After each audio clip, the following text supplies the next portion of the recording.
Economist Duma Gqubule says millions of people will not recover from the current lockdown. President Cyril Ramaphosa announced on Sunday that the country is moving to level 4 to minimize the spread of COVID-19. Gqubule says the lockdown and the planned austerity measures will prevent economic recovery. He joins us now to discuss this further. Thank you so much for your time, Duma.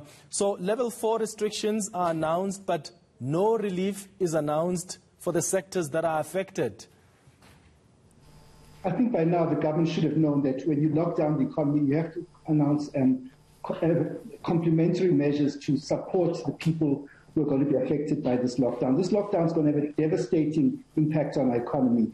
There was no news from the President's announcements as to whether people who are affected in the hospitality industries could apply for TERS from the UIF.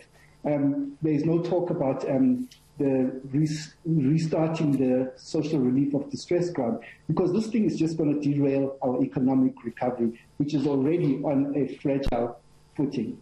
Yeah, well, I mean, is it really difficult, Duma, for government to understand that when you are interrupting people's livelihoods and they're unable to make a living because of the lockdown restrictions that you are announcing, the least you can do, and it's an obligation you have to the citizens of this country. Yes, you must protect their lives, but you've got an obligation to protect their livelihoods as well. Are you telling me government doesn't really understand that when you interrupt that and you announce restrictions that prohibit people from making a living, the least you can do is provide some relief? You know, I was reading the Business Day editorial. I'm one of the columnists for Business Day, and they were saying that the government has an eat your cake attitude towards us. You know, if you look at the UK, before they announced the economic measures before the lockdown.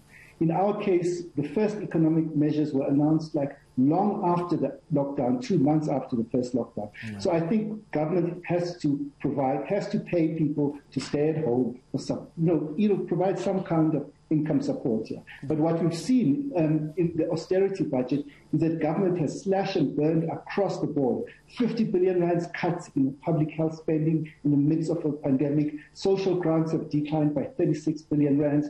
Basic education, 25 billion rands.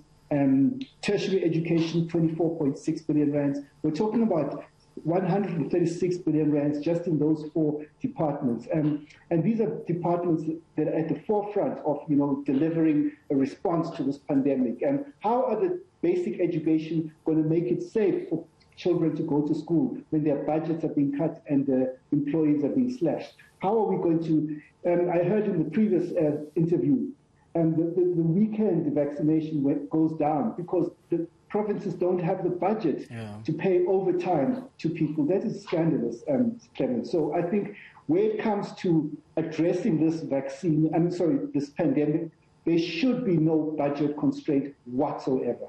Yeah. So maybe there's no movement in terms of whether or not there's relief for these workers in sectors that are most affected. But where we're seeing movement is the president announcing structural reforms in the middle of this pandemic, you may argue in the middle of a depression. Does it make sense? It doesn't make sense. The analogy I use is that, structural reforms are for the long-term health of the economy, if they work. Every single strategy, thing that Treasury has talked about says it will take 3 to 5 years to work. It doesn't deal with the immediate problem. It's like telling someone who's an ICU patient that you must exercise and eat healthy. It's someone who needs immediate help now. Our economy right now needs a direct infusion of humanitarian relief and support to the economy. The structural reforms, the president must explain to me, how does splitting Transnet, the Port Authority into a separate company, how does it help millions of people who are poor? It is going to have no impact whatsoever on our immediate economic crisis. And even the issue of embedded generation is not going to address the millions of South Africans who depend on Eskom and who will continue to depend on Eskom. All it's going to do is to result in energy inequality, where a few large companies have 24/7 energy and a few rich households can get off the grid. And it's going to replicate all these inequalities in our society, in our education system, in our health system, in our energy system, where we have a two-economy, two-track economy for energy provision. Yeah. So we've often been told about the historic 500 billion rand stimulus package. When the president announced that relief last year, how has it helped us? When you look back almost a year, in fact, just over a year later, what benefits have we seen of that relief package? I was, I analyzed that thing. I did a report recently for an organization called SPY, and only a quarter of that relief package happened. And if you unpack it, South Africans must understand the economic stimulus did not happen. There was no 500 billion rand stimulus that went missing. It just did not happen. Let me just give you an example.